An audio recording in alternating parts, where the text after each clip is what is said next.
Hey, hello and welcome to Pale Blue Thoughts. The aim of this channel has always been to debunk pseudoscience and to promote scientific temper amongst the viewers.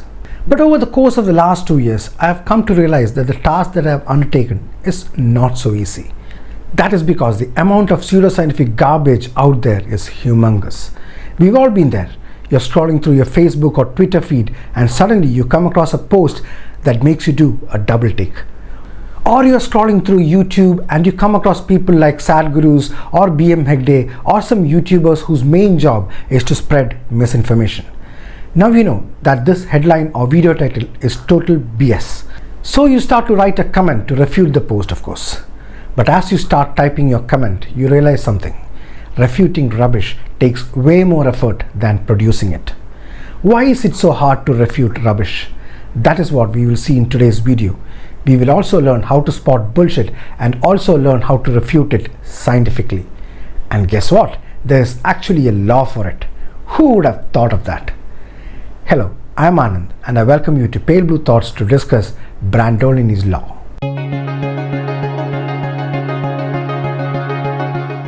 Brandolini's law, also known as the Bullshit Asymmetry Principle, was coined by an Italian programmer, Alberto Brandolini, in 2013. In simple terms, Brandolini's law states that it takes much more effort to refute bullshit than it does to produce it. Now, before we dive into what exactly Brandolini's law means and why it matters, let's first define what we mean by bullshit. According to philosopher Harry Frankfurt, bullshit refers to speech or writing that is intended to persuade without regard for truth or accuracy. It is essentially a form of deception in which the speaker or writer is more concerned with manipulating their audience than presenting factual information. This can be done in two ways. One is by providing misinformation, which is incorrect information, and the other is providing disinformation, that is intentional lying. Unfortunately, the spreading of both is nothing new. As far back as the 1700s, satirist Jonathan Swift wrote that falsehood flies and truth comes limping after it. Circa today, in our age of social media, the spreading of such misinformation and lies has been taken to a whole new level. With the definition in mind, let us return to Brandolini's law. Essentially, what Brandolini observed was that when someone makes a false or misleading statement, it can take significantly more effort to refute that statement than it did for the person to make it in the first place. This is because debunking a false claim often requires a more detailed explanation than the original claim itself. To understand why this is the case, let us consider an example. Imagine that someone claims that the earth is flat. This is a demonstrably false claim, as we have ample evidence that the earth is in fact spherical. However, in order to refute this claim, one would need to provide evidence from multiple fields of science, including physics, astronomy, and geology. This evidence then should be presented in a clear and concise manner and may require some degree of technical expertise. On the other hand, the person making the claim that the earth is flat may have simply stated it as a matter of opinion or without providing any evidence. This is what makes Brandolini's law so dangerous. The person making the false claim can do so with little effort or evidence, while the person refuting the claim may need to invest significantly more time and effort to do so. I can provide several examples of this. Claims by people that vaccines cause autism and people are dying on roads after taking the COVID vaccine is an example. Evolution and climate change deniers are another set. Then there are people who claim that alternate medicines has cured them of a disease. Here the evidence is mostly anecdotal, which has very less value when it comes to the scientific method. I think I have mentioned this analogy in one of my earlier videos. Think of a small hyperactive child in a toy shop. He or she can go around knocking things, taking down as many toys as he or she wants. The child can wreck the whole shop in a matter of minutes. However, to set things back and put it in order requires a huge effort from the store team. Brandolini's law is a general observation rather than an empirical fact. As such, it is not expected to be entirely true in every situation, but applies to most of the situations that you may encounter with. So what makes people believe in whatever they read, hear, or see? The first reason is confirmation heuristic. We often don't see things as they are. We see them as we are. Man is not a rational animal. Man is a rationalizing animal. We often seek out information that confirms our existing beliefs, mental models, and hypotheses while rejecting information that refutes them. Anything that supports our current beliefs is often taken as the truth. If I believe in the quackery called homeopathy, then it's easy for me to believe the thousands of anecdotes that people throw in support of it. Next in line is herd behavior. You may be a part of a social group where certain people often provide misinformation and disinformation, and you tend to believe them as true. WhatsApp and Facebook groups are a perfect example of this. The amount of misinformation and disinformation that gets spread through these are mind-boggling. I will call it my daily dose of rubbish. I'm sure you too get these without fail. The third driver is shifting the burden of proof away from the claim and towards those who wish to refute the point, simply by suggesting that something is possible. No evidence. Just claim that something is there. An intelligent designer, cosmic consciousness are examples. If you listen to Deepak Chopra or Sadhguru, you will understand what I am trying to say here. The fourth reason is the mere exposure effect, where repeating something, even a lie, helps to embed it into our understanding and belief system. The more often you hear the same thing, the more people saying a thing leads you to believe that something is true when that is not the case. Now there are some tips that I can give you. Before you start to counter any bullshit, consider this. Ask yourself 3 questions. It will help save your time and energy. First, how wrong is it? For example, is it fairly close to the truth or is it completely nonsensical? Let us say someone claims that birds can fly. While it is true that many birds can fly, there are actually several species of flightless birds such as ostriches, emus and penguins. So while the statement is not entirely wrong, it is fairly wrong because it overlooks some important exceptions. Second question, what kind of outcomes can it lead to? For example, is it harmless or can it lead to serious problems? For example, if someone believes that there is an alien life on Jupiter, there is nothing wrong with it. If someone believes that there is a God and prays to it in his private space, you may choose to ignore it. But if someone claims that they have a miraculous drug that can cure cancer, now that is something not so harmless. The third question is, who will it affect?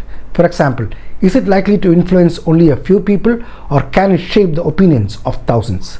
This is the most important criteria. Let us say someone is making a statement supporting homeopathy, then that statement ought to be challenged as it can reach and affect many people. Many people may be fooled to believe that homeopathy works and could end up with a liver or kidney damage or worse, end up in a coffin. People like Sadhguru fools tens of thousands of people into believing that moon affects our life cycles and he doesn't let people sleep on Mahashivratri. Anti-vaxxers indulge in useless fear-mongering and can impact public health. So consider these questions before attempting to refute any BS. So how can you counter lies and misinformation? I can provide you with some ways. First and foremost is to apply the scientific method. This proven method involves developing an informed hypothesis, then actively testing and trying to falsify that hypothesis in order to develop a theory of how things work and what is happening. Most of the claims that you hear as your daily dose of rubbish are unfalsifiable and hence most likely to be false. Next, weigh up the impact versus effort of your response to rubbish.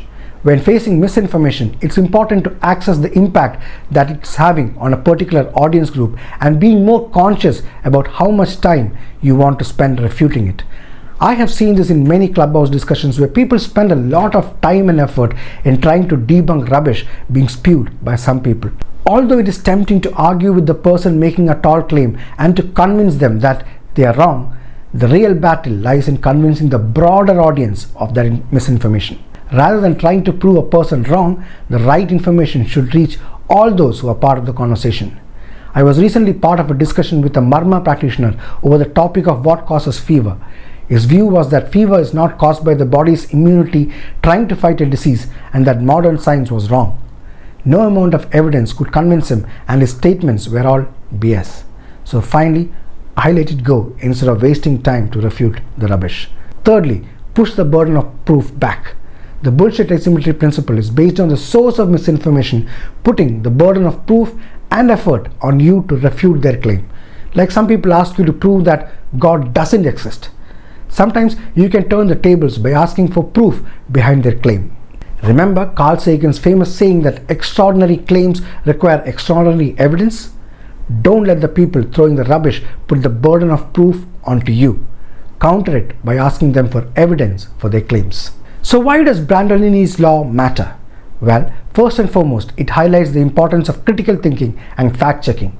In a world where false information can easily spread through social media and other channels, it is important to be able to identify and refute false claims. However, this can be a time-consuming and challenging process, as Brandolini's law illustrates. It's easier to produce bullshit than it is to refute it. This can make it difficult to have meaningful conversations and debates on very important issues, as false information can muddy the waters and make it harder to find common ground. So what can we do about Brandolini's law? First and foremost, it is important to be vigilant and skeptical when evaluating information. We should always ask ourselves whether a claim is supported by evidence and whether the person making the claim has a vested interest in promoting a particular viewpoint. Secondly, we can work to promote a culture of fact-checking and critical thinking.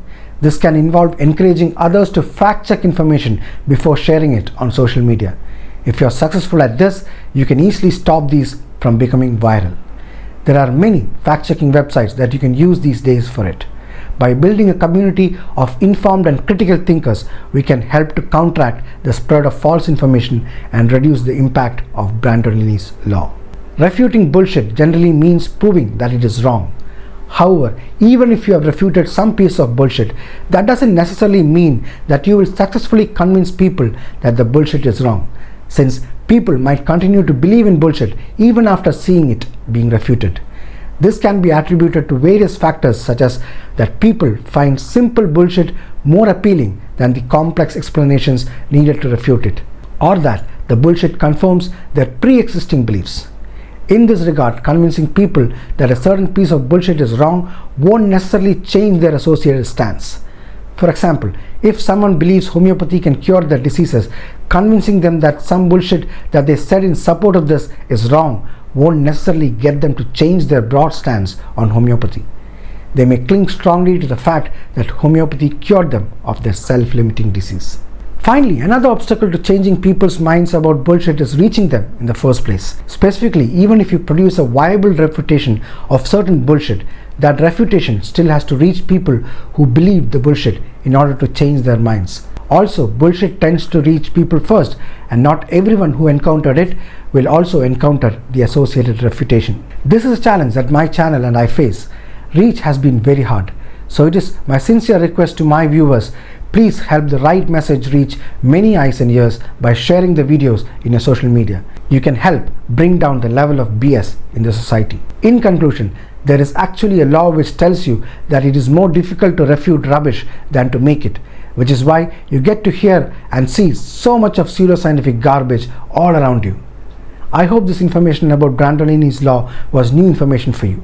When it comes to refuting bullshit, two other principles that can be useful to apply are Sturgeon's law and Hanlon's razor, which can be a topic for another day. I take your leave in the hope that you will share this and my other bullshit refuting videos with your friends and family circle and help reduce the bullshit circulating in our society. I shall be back soon. Until then, it's bye-bye from Pale Blue Thoughts.